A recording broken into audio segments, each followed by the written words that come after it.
talks about. When Mbai here says that even the president appears to be competing with members of parliament to launch and relaunch some projects. Fred, let me give you my personal experience as member of parliament, having been elected by the people of Nyaribari Masaba. When I attend a simple church service in my local church in the village, in the midst of singing hymns and reading the Bible verses, the pastor will stand up and say, Mheshimiwa, hii barabara yetu haipitiki. When you go for a funeral, before you give condolences, someone will say, oh, Mheshimiwa, by the way, kumbuka hapa hatuna stima. What is the work of a member of parliament?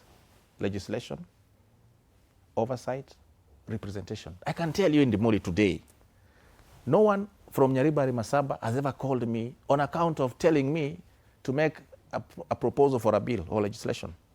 Could it be no one has ever called me to tell me oversight. Oh, there's something going wrong here. Please give us an oversight account. But they call me and tell me lack of electricity, lack of proper classrooms, lack of roads, lack of water. Never mind, they don't even know that some of these functions are devolved. Why do we go to parliament? We go to parliament to represent our people. And how do we present our people other than negotiating for resources? I was privileged that the president came to my constituency 2 weeks ago.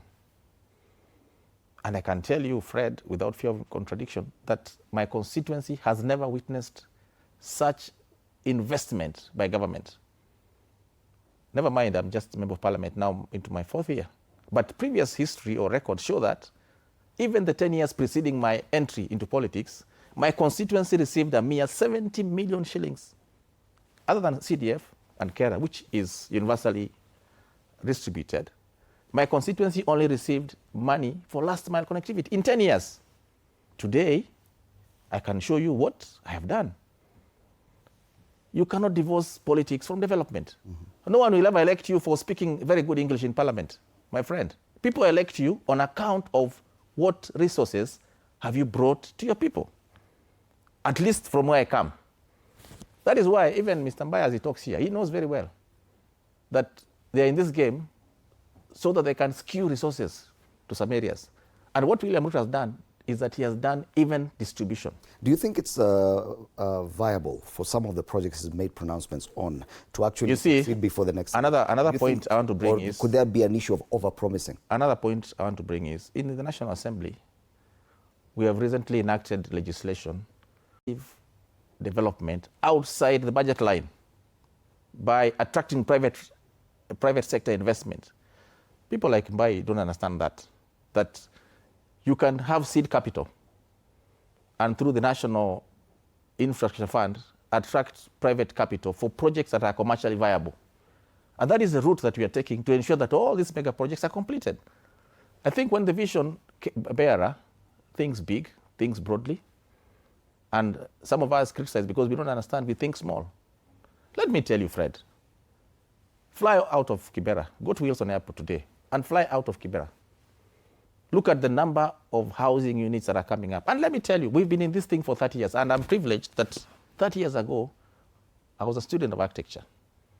And we were talking about affordable housing in 1995. The minister then was a guy called Professor Jonathan Ngeno. I remember very well. Because there was a competition that was held, and I won the competition. For 30 years, it was archived. William Ruto has come up with a bold vision to ensure that we have at least a semblance of housing. And let me tell you, I attended the African Urban Forum the other day. Kenya is now a case study on matters housing. In my local village, I have markets that I'm proud of, which were never there. Our women were selling wares on the roadside. I call that development. Mm-hmm. Pindabai calls it politics, but it doesn't matter. Okay. We are moving in the right direction. And I can assure you, Fred in the Muli, this gentleman gave President William Ruto 65%.